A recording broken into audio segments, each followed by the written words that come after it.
En 1959, le futur président de la Côte d'Ivoire, qui est à ce moment-là Premier ministre, déclare qu'on a découvert le corps d'un chat noir chez lui. Pour le doyen ivoirien, cela ne fait aucun doute, ça signifie qu'on veut l'assassiner. Vrai ou faux, ce sera le moyen pour lui d'écarter un potentiel rival, j'ai nommé Jean-Baptiste Moquet, secrétaire général du PDCI, le parti d'Houphouët-Boigny. Qu'elle soit vraie ou fausse, cette anecdote montre bien que Félix Houphouët-Boigny, le fervent bâtisseur du développement de la Côte d'Ivoire, pouvait également user de ruses pour écarter ses ennemis. Dans cette vidéo, nous allons découvrir Félix Houphouët-Boigny sous toutes ses formes. Nous allons d'abord découvrir son parcours, comment il s'est rangé du côté de la France, comment il a réussi à concevoir le miracle ivoirien, l'impact qu'il a eu sur le continent africain, mais surtout la nature de son régime. Et pour la première fois les amis, je ne suis pas seul, je ne vous dirai pas avec qui je suis, ça reste une surprise. Aujourd'hui on s'attaque au baobab de l'Afrique, donc asseyez-vous, mettez un petit like, un petit commentaire, abonnez-vous, partagez et soyez concentrés parce que Biazia Soum.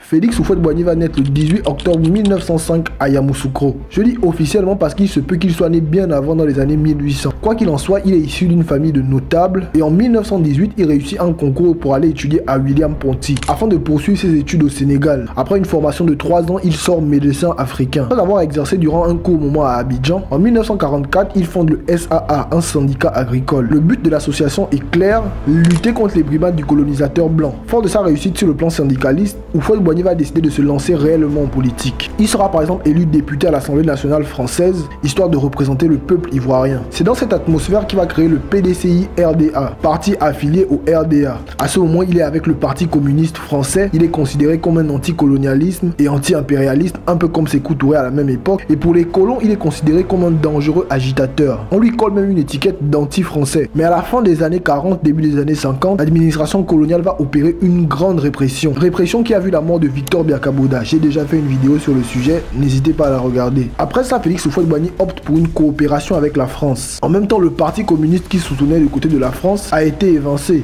Derrière, il arrive à devenir l'un des plus grands planteurs de son pays, et ça avant de devenir président. Et il sera même ministre au gouvernement français jusqu'à 1959. Il est aimé par les Ivoiriens, il est aimé par l'administration coloniale. Pour Félix Houphouët-Boigny, à ce moment, la porte est grandement ouverte pour devenir président de la République. Mais en 1959, justement, avant de devenir président, Houphouët-Boigny va inventer un complot, disant qu'il a retrouvé des fétiches chez lui, ce qui signifie qu'on veut l'assassiner. Et il va accuser l'un des combattants de l'indépendance, Jean-Baptiste Moquet. Pour le punir, il sera nommé ambassadeur à Israël, histoire de l'éloigner du pouvoir politique. Enfin, histoire de l'éloigner du pays. Mais malgré tout ça et le fait qu'il soit proche de la France, mais Félix Houphouët-Boigny avait un vrai projet de développement pour son pays. Et pour ça, il était sûr que le développement passait par une coopération avec la France. Il sera énormément critiqué, mais les faits parlent en sa faveur.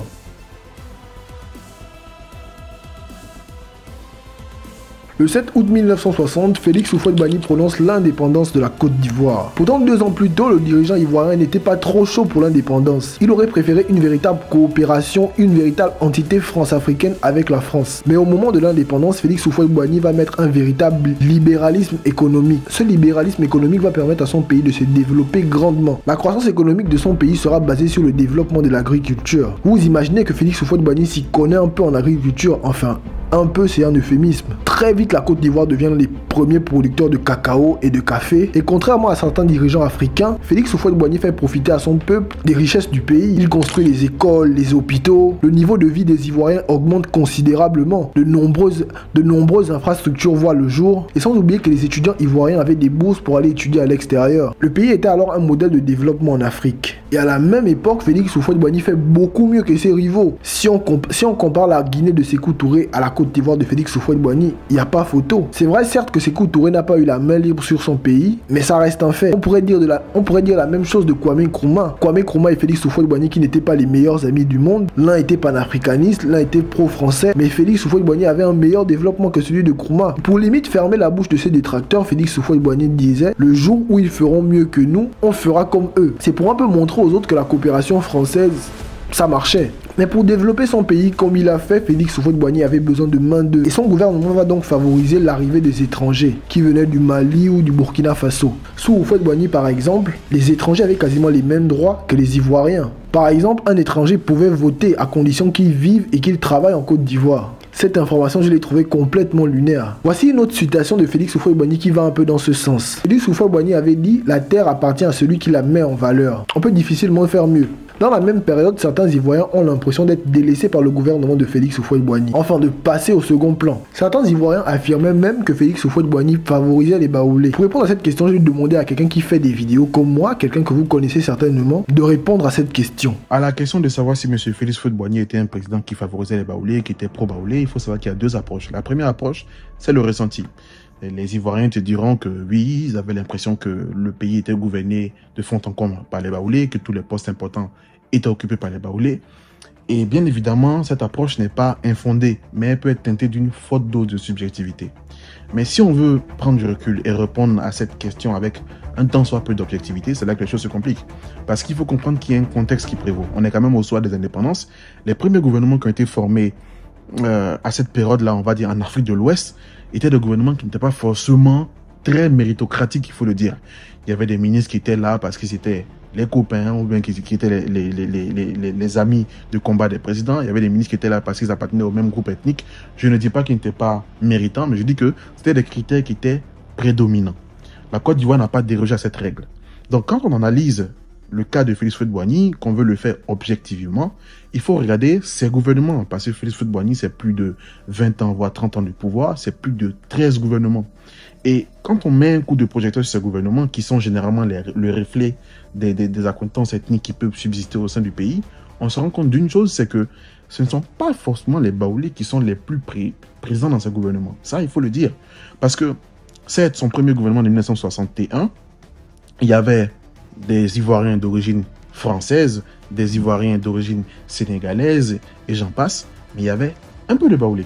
Mais à partir de 1963, quand il a fait son troisième gouvernement, là, on a senti que les baoulés commençaient à venir. Mais dès la fin des années 60, ces gouvernements, vous pouvez prendre tous ces gouvernements et faire les stats, ces gouvernements étaient dominés, quand on fait l'ensemble, par des ministres qui venaient du Nord, appelés par abus de langage les Djoula.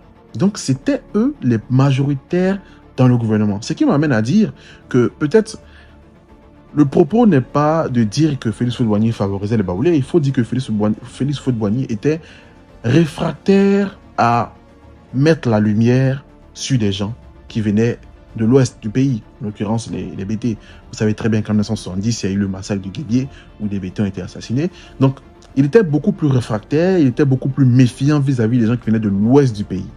De là maintenant à mettre la lumière sur les baoulés, je dirais qu'on n'a pas de chiffres pour savoir si c'était tangible. Je suis obligé d'avoir une approche objective, parce qu'on parle de choses sérieuses. Cependant, ceci étant dit, de l'époque de nos parents, de ceux qui étaient là, des anciens, ils vous diront tous que dans l'administration, dans les postes à haute responsabilité, il y avait un fort parfum de nom à consonance baoulé.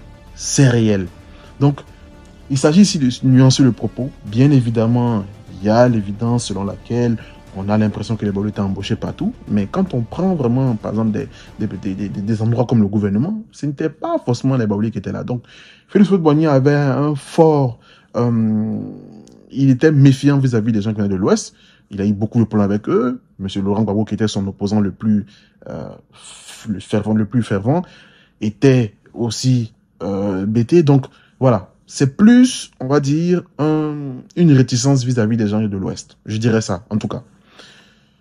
Donc voilà. Alan, merci de m'avoir invité sur ta chaîne. Franchement, ça m'a fait plaisir. Je suis honoré, franchement. Mais tu me dois une baguette de pain, du poulet et du riz. Ceci étant dit, bon visionnage à tous les abonnés. Je vous salue et puis merci. Franchement, est-ce que c'est nécessaire que je vous présente encore Mister Arrest? Pour ceux qui ne le connaissent pas, allez-y découvrir ce qu'il propose sur sa chaîne. C'est juste incroyable.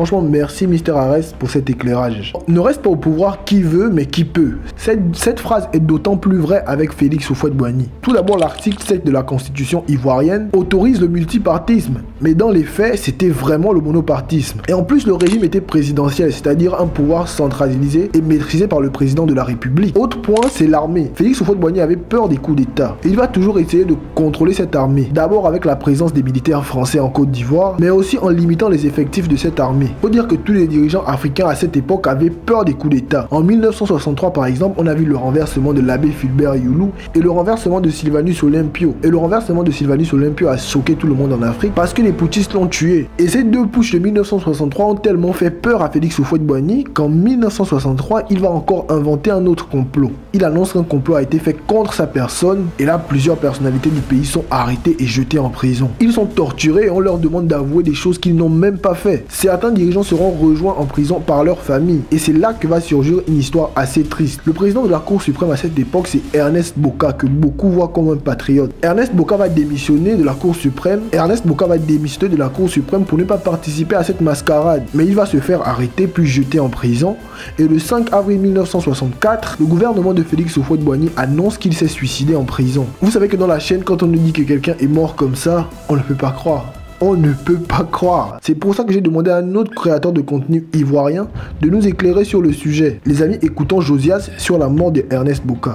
En ce qui concerne le décès de Ernest Boka, ancien homme politique ivoirien, l'on ne pourrait apporter des éléments pertinents, concrets, qui pourraient finalement définir ou apporter une lumière sur les circonstances concrètes dans lesquelles il a perdu la vie. Nonobstant, selon le document de source confidentielle du 17 mai 1964, mis en ligne par Bernard Claude à Samoa, qui étale le déroulement de l'enterrement de Boka, l'on pourrait quelque part se projeter sur un éventuel scénario qui dévoilerait les conditions dans lesquelles Boka a perdu la vie. Juste après sa mort, le corps de Ernest Boka était déjà, et ce, très rapidement plongé dans un cercueil, placé dans une voiture avec des inspecteurs de police et des gendarmes qui devaient l'accompagner à son village natal, à Grand-Maurier, dans la sous-préfecture d'Agboville. La famille est donc partie avec le corps le 8 avril. Ils sont arrivés à Grand-Maurier dans la nuit du 8 au 9 avril. Les inspecteurs ont dit qu'ils avaient reçu des ordres qu'il fallait enterrer Boka immédiatement dans la nuit sans ouvrir le cercueil. Les parents ont mis en avant la coutume. Il faut impérativement que l'on voie le corps. Immédiatement, les gendarmes s'y sont opposés formellement car ils ne voulaient pas dévoiler le corps de Ernest Boka. Mais les parents ont insisté. Et c'est là que tout le monde a fini par voir concrètement ce qui est arrivé au fils du peuple, Ernest Boka.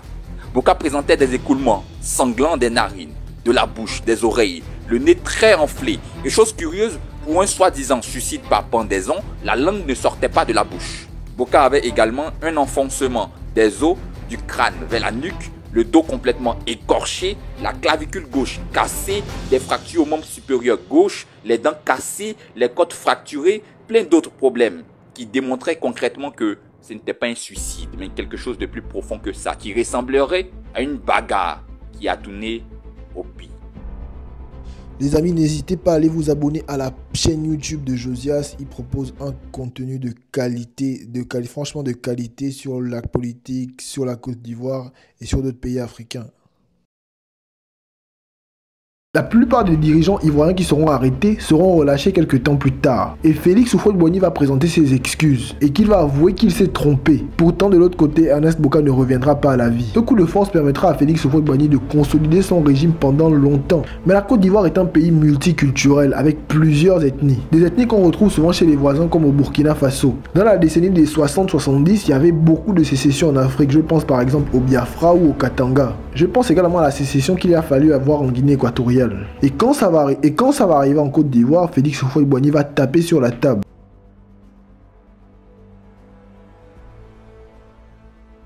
C'est en 1966 qu'un jeune ivoirien, Kragboé Nyagboé, j'espère que je prononce bien, un jeune étudiant ivoirien qui vient d'achever une thèse sur la politique coloniale en Côte d'Ivoire, va faire son entrée sur la scène politique ivoirienne. Il va déposer les statuts de son parti politique au ministère de l'Intérieur, chose normale à l'époque, vu que le parti unique est autorisé par la Constitution. Mais bizarrement, sa demande n'aura pas de suite. Mais malgré ça, il va continuer son activité politique en distribuant par exemple des tracts sur la création de son parti. Il sera arrêté puis relâché quelques temps plus tard. Et ensuite, on va l'accuser d'avoir créé un manifeste pour une république avec une constitution à l'appui, ce qui pour beaucoup est une tentative de sécession. Le 23 octobre 1970, Kragboé Nyagboé et ses partisans organisent une manifestation armée à Ganois où ils auraient installé leur drapeau. C'est pas tout, le 27 octobre 1970, ils vont également échanger des tirs avec des membres de la gendarmerie, ce qui va faire plusieurs morts. Suite à ça, Félix Houphouët-Boigny, bien aidé par la France, va ordonner une répression sanglante. Des militaires de l'armée ivoirienne et française vont réprimer la région, faisant plus de 4000 morts. Et Kragboé Nyagboé sera assassiné sans laisser de traces. Voici l'un des gros points d'ordre de l'histoire de Félix Houphouët-Boigny en Côte d'Ivoire.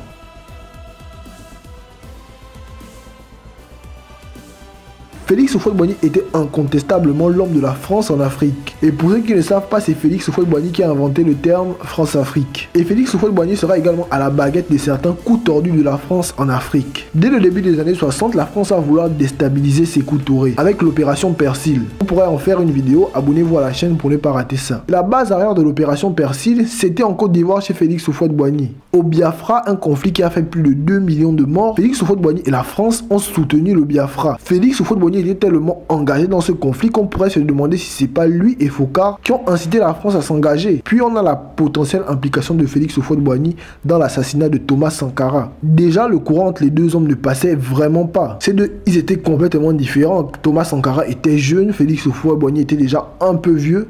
Félix Houphouët-Boigny favorisait une coopération avec la France. Thomas Sankara voulait que tout ça s'arrête. Par exemple, lors d'un sommet à Niamey en 1983, Thomas Sankara venait tout juste de prendre le pouvoir. Les deux hommes vont avoir des échanges tendus et Thomas Sankara doit prendre la présidence de la CEAO. C'est à ce moment-là que Félix Houphouët-Boigny va dire non, pas vous. Thomas Sankara va répondre pourquoi pas moi. Félix Houphouët-Boigny va répondre parce que vous êtes un gamin très mal élevé. En plus, Félix Houphouët-Boigny s'était mis Blaise Compaoré dans la poche. Par exemple, lors d'une visite en Côte d'Ivoire, c'est là-bas que Blaise Compaoré va rencontrer sa future femme, la fille d'un proche à Félix Houphouët-Boigny. Jacques Foccart va se positionner sur ce sujet et va dire c'est pas sûr que Félix Houphouët-Boigny ait dit directement à Blaise Compaoré d'éliminer Thomas Sankara, mais il avait dit que Félix Houphouët-Boigny aurait pu lui dire une phrase du style c'est vraiment dommage pour votre pays et pour nos relations entre États que votre ami ait un comportement aussi désordonné.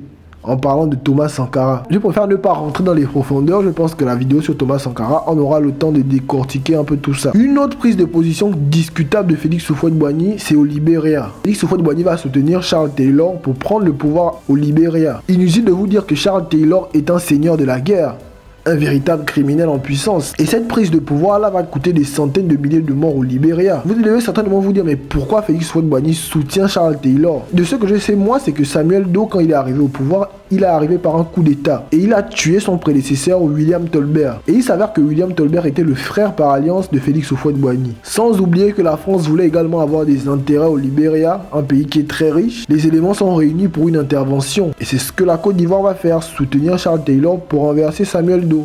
Même si Samuel Doe n'était pas également un ange. Si vous voulez une vidéo sur Samuel Doe, dites-le moi en commentaire et abonnez-vous pour ne pas rater tout ça. C'est déjà la fin de cette vidéo, mais peut-on dire réellement que Félix Houphouët-Boigny était un bon président? Si un bon président c'est donner au peuple ce qu'il veut, on peut quand même dire que Félix Houphouët-Boigny était un bon président. Mais derrière, c'est un peu plus difficile de se positionner avec tout ce qu'il a fait.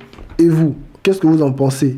Que Félix Houphouët-Boigny était un bon président ou pas? Dites-le moi en commentaire. Merci à Mister Arès et à Josias d'avoir participé à cette vidéo. Les amis, prenez soin de vous. Au revoir.